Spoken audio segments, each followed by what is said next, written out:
नमस्कार, जोहार। बहुत बहुत स्वागत है आप सभी का मेरे अपने YouTube चैनल स्टूडेंट डिलाइट पर। और जो लोग मेरे चैनल पर नए देख रहे हैं वो चैनल को सबसे पहले सब्सक्राइब कर दें, बेल आइकन दबा दें ताकि ये हो कि जब भी हम आपको वीडियो अपलोड यहाँ पर करें तो सबसे पहले वीडियो आप तक पहुंचे। और आइए आज हम अन्य प्रमुख नीतियों से संबंधित कुछ प्रश्न को लेकर के आए हैं। झारखंड की जो अन्य प्रमुख नीतियां हैं उसमें हम पार्ट 1 वीडियो लेकर के आए थे, जिसमें कुछ सवाल को आप लोगों के बीच मैंने क्लियर किया था। और यहाँ पर देखिए फिर पार्ट 2 वीडियो लेकर के आए हैं, जो बचे हुए सवालों को यहाँ हम आप लोगों के बीच यहाँ पर क्लियर करने जा रहे हैं। सवाल यहाँ पर कुछ आप लोगों के सामने इस तरह है कि झारखंड चारा प्रसंस्करण उद्योग नीति 2015 के तहत प्लांट एवं संयंत्र एवं तकनीकी सिविल कार्य की कुल लागत का कितना प्रतिशत सहायता राशि के रूप में दिया जाएगा। मतलब समझिए कि झारखंड चारा प्रसंस्करण उद्योग नीति जो 2015 में आया, उसके तहत प्लांट एवं संयंत्र की जो तकनीकी सिविल कार्य होगी उसकी कुल लागत का कितना प्रतिशत सहायता राशि के रूप में दिया जाएगा। यह सवाल आप लोगों के सामने यहाँ पर आया है और इसका जो राइट जवाब हो जाएगा वह हो जाएगा कितना प्रतिशत, तो याद रखेंगे 25%। ठीक है, चलिए आगे सवाल पर आप लोगों को यहाँ पर ले चलते हैं।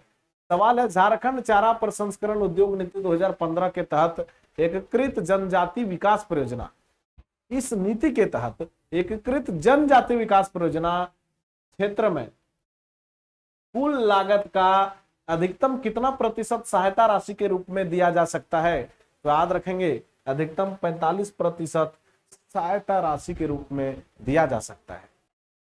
सवाल नंबर 3, जो झारखंड के अन्य प्रमुख नीतियों से आपको झारखंड के एग्जाम में सवाल आ सकते हैं।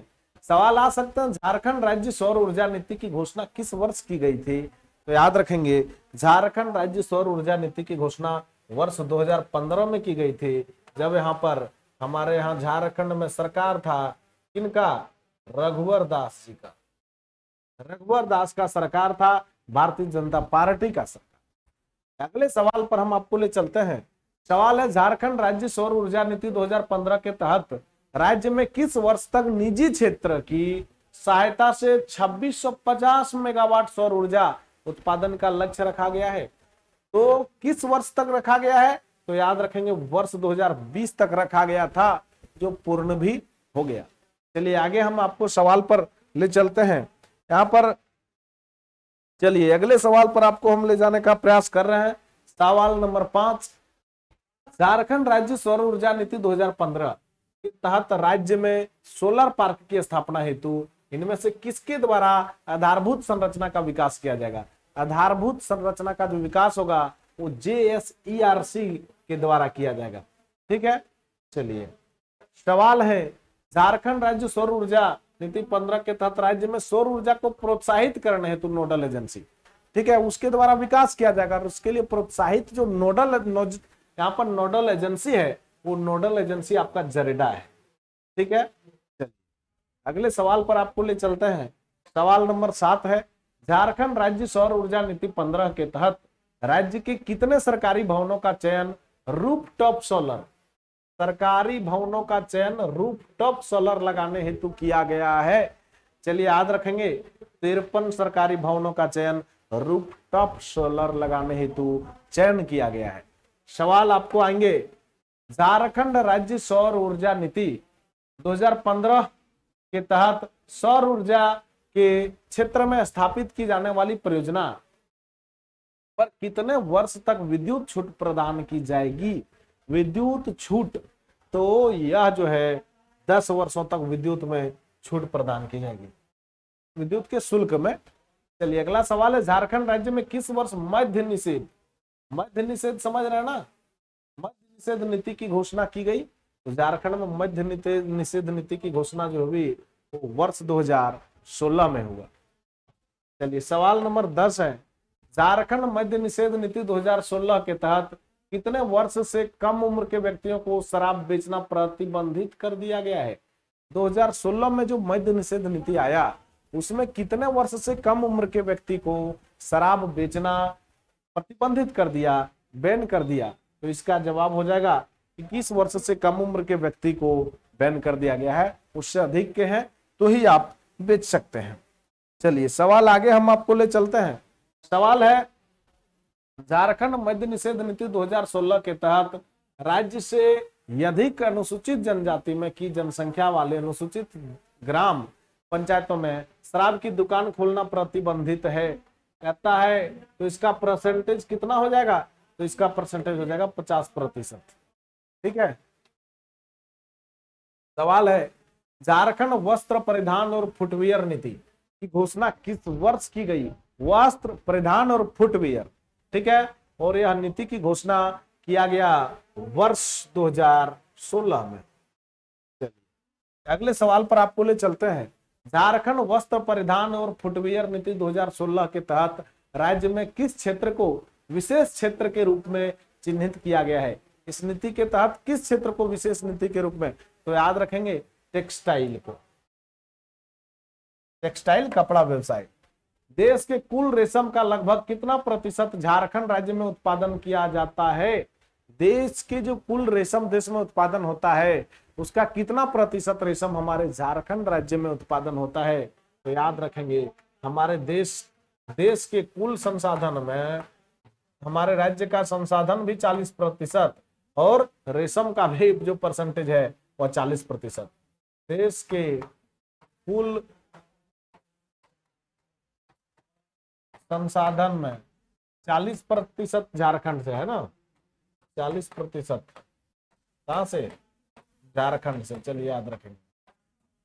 वैसे 40% रेशम भी झारखंड से। सवाल अगला यहां पर आगे आप लोगों के सामने, झारखंड राज्य में किस स्थान पर सिल्क पार्क की स्थापना की गई है? तो सिल्क पार्क की स्थापना जो किया गया है वह राजनगर व सरायकेला खरसावां में है और एक इरबा में किया गया है जो रांची में है। इसलिए इसका जवाब ये तथा बी दोनों यहाँ पर सटीक जवाब के रूप में हो जाएगा। चलिए आगे सवाल पर आपको ले चलते हैं। अगला सवाल है, झारखंड राज्य के किस जिले में मेगा टेक्सटाइल पार्क की स्थापना की गई है? तो मेगा टेक्सटाइल की स्थापना जो झारखंड में किया गया है वो आपका बाबा नगरी देवघर में किया गया है। कहां पर किया गया है? बाबा नगरी देवघर में। ठीक है। देवघर के बारे में और आप जानेंगे तो इसका गठन वर्ष 1983 में किया गया। किस जिले से अलग करके इस जिले को बनाया गया? दुमका जिले से अलग करके इस जिले का निर्माण हुआ है वर्ष 1983 में। चलिए सारे फैक्ट आप याद रखेंगे। अगला सवाल आपको ले चलते हैं। झारखंड राज्य में किस वर्ष सेवा का अधिकार अधिनियम लागू किया गया? तो सेवा का अधिकार अधिनियम वर्ष 2011 में लागू किया गया। चलिए और सवाल आपको आएंगे यहाँ पर। झारखंड राज्य के सेवा का अधिकार अधिनियम में कुल कितने सेवाओं को शामिल किया गया है? उसमें कुल 172 सेवाओं को शामिल किया गया है। कुल कितने सेवा शामिल है इसमें? 172 सेवाओं को इसमें शामिल किया गया है, याद रखेंगे। अगले सवाल पर आपको ले चलते हैं। सवाल है, झारखंड राज्य के सेवा का अधिकार अधिनियम के तहत निर्धारित समय सीमा के अंतर्गत सेवा उपलब्ध नहीं करने पर दोषी अधिकारी या कर्मचारी को न्यूनतम रुपये आर्थिक दंड भुगतना होगा। कितना का भुगतान करना होगा? तो याद रखेंगे आर्थिक दंड जो होगा वो आपका 500 रुपये का, जब समय पर सेवा न मिले तो। सवाल है, झारखंड राज्य के सेवा का अधिकार अधिनियम के तहत निर्धारित समय सीमा के अंतर्गत सेवा उपलब्ध नहीं कराने पर दोषी कर्मचारी को अधिकतम कितने रुपए का भुगतान करना होगा? तो ये तो जवाब यहाँ पर इसको हम बता चुके हैं। चलिए अगले सवाल पर आपको ले चलते हैं। झारखंड राज्य में किस तिथि को खाद्य सुरक्षा कानून लागू किया गया? तो याद रखेंगे खाद्य सुरक्षा कानून जो झारखंड में लागू किया गया वह 15 दिसंबर वर्ष 2017 को लागू किया गया। कब? तो 15 दिसंबर वर्ष 2017 को। चलिए अगले सवाल पर आपको यहां ले चलते हैं। सवाल नंबर 22 पर, झारखंड राज्य में लागू राज्य खाद्य सुरक्षा कानून 2015 के तहत लाभुकों को किस दर से प्रति ग्राम चावल और गेहूं का वितरण किया जाता है? तो याद रखेंगे 1 रुपये की दर से। 1 रुपये की दर से ही किया जाता है ना। चलिए ठीक है। अगले सवाल पर अब आपको हम ले चलते हैं। अगला सवाल है, झारखंड राज्य में लागू राज्य खाद्य सुरक्षा कानून 2015 के तहत गर्भवती तथा स्तनपान करने वाली माताओं को मातृत्व लाभ के रूप में कितना रुपए देने का प्रावधान किया गया है? तो मातृत्व लाभ के रूप में 6,000 रुपये देने का प्रावधान झारखंड सरकार ने किया है। सवाल आएंगे, झारखंड किफायती आवास नीति को किस वर्ष लागू किया गया? तो झारखंड किफायती आवास नीति को वर्ष 2016 में लागू किया। सवाल आएंगे, झारखंड किफायती आवास नीति के तहत इनमें से किस वर्ग के लाभुकों को लक्षित किया गया है? तो किस वर्ग के लाभुकों को लक्षित किया गया है? तो यहाँ पर अनुसूचित जाति व जनजाति, अल्पसंख्यक, पिछड़े वर्ग, दिव्यांग, सबको। इसका राइट जवाब हो जाएगा उपरोक्त सभी। सवाल आएंगे, झारखंड राज्य किफायती नीति के तहत सार्वजनिक और निजी भागीदारी के तहत निर्मित कॉलोनियों हेतु उपलब्ध भूमि के कितने भाग पर व्यवसायिक कॉम्प्लेक्स का निर्माण किया जाएगा? तो कितने भाग पर? 35% भाग पर व्यवसायिक कॉम्प्लेक्स का निर्माण किया जाएगा कॉलोनियों के जमीन पर। चलिए अगले सवाल पर आपको हम ले चलते हैं। सवाल नंबर 27, झारखंड राज्य किफायती नीति के तहत सार्वजनिक और निजी भागीदारी के तहत निर्मित कॉलोनियों में से कितना भाग पर कमजोर वर्गों हेतु आरक्षित किया जाएगा? तो कमजोर वर्ग के लिए जो किया जाएगा वह 50% किया जाएगा। कितना किया जाएगा? 50%। चलिए ठीक है, अगले सवाल पर अब आपको हम ले चलते हैं। चलिए सवाल नंबर 28, झारखंड राज्य किफायती नीति के तहत सार्वजनिक निजी भागीदारी के तहत आर्थिक रूप से कमजोर वर्ग के लाभुकों को आवास क्रय हेतु दिए गए ऋण पर प्रति वर्ष किस दर से ब्याज लगेगा? तो प्रति वर्ष 6.5% की दर से ब्याज लगेगा। झारखंड इलेक्ट्रॉनिक डिजाइन एवं विनिर्माण नीति को किस वर्ष लागू किया गया? तो झारखंड इलेक्ट्रॉनिक डिजाइन एवं विनिर्माण नीति को वर्ष 2016 में लागू किया गया। सवाल है, झारखंड इलेक्ट्रॉनिक डिजाइन एवं विनिर्माण नीति के तहत वर्ष 2020 तक इलेक्ट्रॉनिक्स उपकरणों के निर्यात में झारखंड की भागीदारी सुनिश्चित करने का लक्ष्य रखा गया है। कितना? तो झारखंड की भागीदारी कितने भागीदारी, अच्छा रुपये सही है, यहाँ पर भागीदारी रुपये में सुनिश्चित करने का लक्ष्य रखा गया है। तो यह जो है याद रखेंगे, यहाँ पर हो जाएगा 1 बिलियन। कितना हो जाएगा? 1 बिलियन। चलिए ठीक है, याद रखेंगे। अगले सवाल पर आपको ले चलते हैं।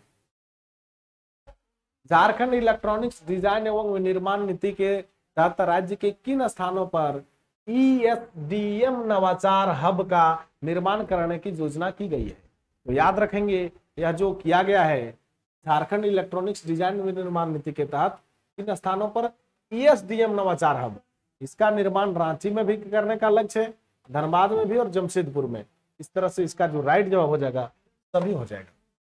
झारखंड इलेक्ट्रॉनिक्स डिजाइन एवं निर्माण नीति के तहत सौर ऊर्जा संयंत्रों को कितने वर्षों तक विद्युत कर से राहत प्रदान किया जाएगा? कितने वर्षों तक? तो 25 वर्षों तक विद्युत कर से राहत प्रदान किया जाएगा। चलिए आगे आपको ले चलते हैं सवाल नंबर 33 पर। सवाल है, झारखंड इलेक्ट्रॉनिक्स डिजाइन एवं विनिर्माण नीति के तहत झारखंड राज्य के योग्य व्यक्ति को भूमि लागत संबंधी प्रोत्साहन के रूप में किस दर से भूमि लागत की प्रतिपूर्ति की जाएगी? तो यह जवाब हो जाएगा 30,000 रुपये। सवाल आ सकते हैं, झारखंड इलेक्ट्रॉनिक्स डिजाइन एवं विनिर्माण नीति के तहत पूंजीगत प्रोत्साहन के रूप में अधिकतम कितने रुपये की सब्सिडी प्रोत्साहन राशि प्रदान की जाएगी? कितने रुपये की? तो 1 लाख रुपये की, याद रखेंगे। झारखंड राज्य की नई खेल नीति को किस वर्ष लागू किया गया है? झारखंड की नई खेल नीति वर्ष 2020 में लागू किया गया है। झारखंड राज्य की नई खेल नीति के तहत राज्य के खिलाड़ियों व कोच को इनमें से कौन सा पुरस्कार प्रदान किया जाएगा? झारखंड की खिलाड़ियों और कोच को जयपाल सिंह मुंडा अवार्ड। ठीक है, कौन सा पुरस्कार? तो जयपाल सिंह मुंडा अवार्ड। चलिए आगे सवाल पर आपको ले चलते हैं। सवाल है, झारखंड राज्य की नई खेल नीति के तहत राज्य के विद्यालयों में कितने वर्षों के अनुबंध पर खेल मित्र की बहाली करने का प्रावधान किया गया है? खेल मित्र 2 वर्षों के लिए।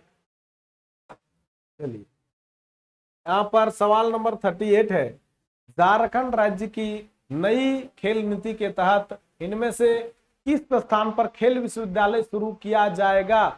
तो मेगा स्पोर्ट्स कॉम्प्लेक्स। ठीक है, कहां पर? Mega sports complex. सवाल यहां पर है, झारखंड राज्य की नई खेल नीति के तहत राज्य के खेल निदेशालय के द्वारा कितने वर्षों के अंतराल पर खेल प्रतिभा खोज का आयोजन किया जाएगा? खेल प्रतिभा खोज का आयोजन प्रत्येक 1 वर्षों पर। और झारखंड राज्य की नई खेल नीति के तहत राज्य के खेल संघों को किसी अंतरराष्ट्रीय स्तर के आयोजन हेतु अधिकतम कितनी राशि उपलब्ध कराई जाएगी? तो ये अधिकतम जो राशि उपलब्ध कराई जाएगी वह आपका यहां पर हो जाएगा 1 करोड़ रुपये। ठीक है, कितना? 1 करोड़ रुपये याद रखेंगे। चलिए अगले सवाल पर आपको ले चलते हैं। सवाल है, झारखंड राज्य की नई खेल नीति के तहत ओलंपिक खेलों में स्वर्ण पदक प्राप्त करने पर किसी खिलाड़ी को पुरस्कार स्वरूप कितनी राशि प्रदान की जाएगी? ओलंपिक स्वर्ण जीतने पर, ठीक है, तो ओलंपिक में स्वर्ण जीतने पर 2 करोड़ रुपये। कितने? तो 2 करोड़ रुपये। ठीक है, यह याद रखेंगे, ओलंपिक में स्वर्ण जीतने पर 2 करोड़ रुपये। चलिए,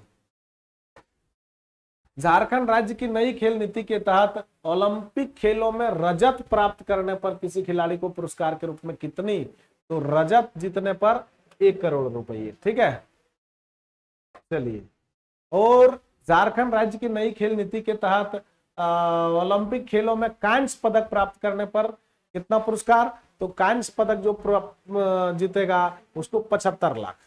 2 करोड़ स्वर्ण को, 1 करोड़ रजत को और 75 लाख कांस्य को। चलिए अगले सवाल पर ले चलते हैं।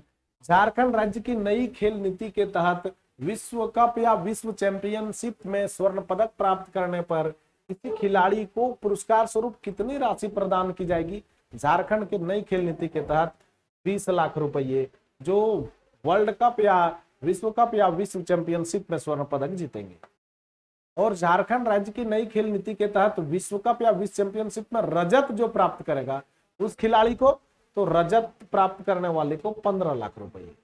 ठीक है, याद रखेंगे, स्वर्ण को 20 और रजत को 15। चलिए अगले सवाल पर आपको ले चलते हैं। सवाल है, झारखंड राज्य की नई खेल नीति के तहत विश्व कप में कांस्य पदक जीतने पर, तो कांस्य पदक जीतने पर 10 लाख रुपये। और नई खेल झारखंड राज्य की नई पर्यटन नीति के को किस वर्ष, अभी पर्यटन नीति है पूछा है, तो यह होगा पर्यटन नीति वर्ष 2020 में। सवाल आ सकता है, झारखंड राज्य की नई पर्यटन नीति के तहत राज्य में पर्यटन के क्षेत्र में कितना रोजगार सृजित करने का लक्ष्य रखा गया है?